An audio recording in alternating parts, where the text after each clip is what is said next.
How to send videos on Gmail with your phone. Open up your Gmail application. Now go to the bottom right corner, click on this plus sign.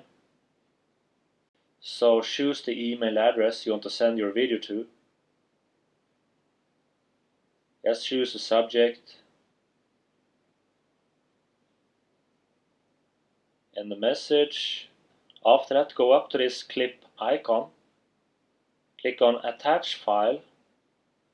So the maximum size of your video is 25 megabytes. So now you can locate your video you want to send. So now you see these recent files on phone. We can see the size. So this is 29 megabytes, so it's too large.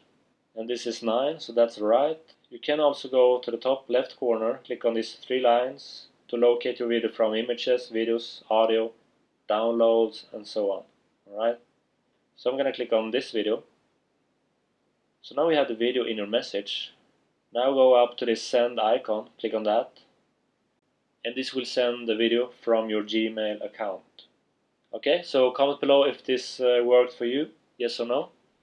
Okay everyone, so I hope this video solved your problem. Don't miss out on my latest video right here. Just click on this image. So I hope you have an awesome day. Take care and bye.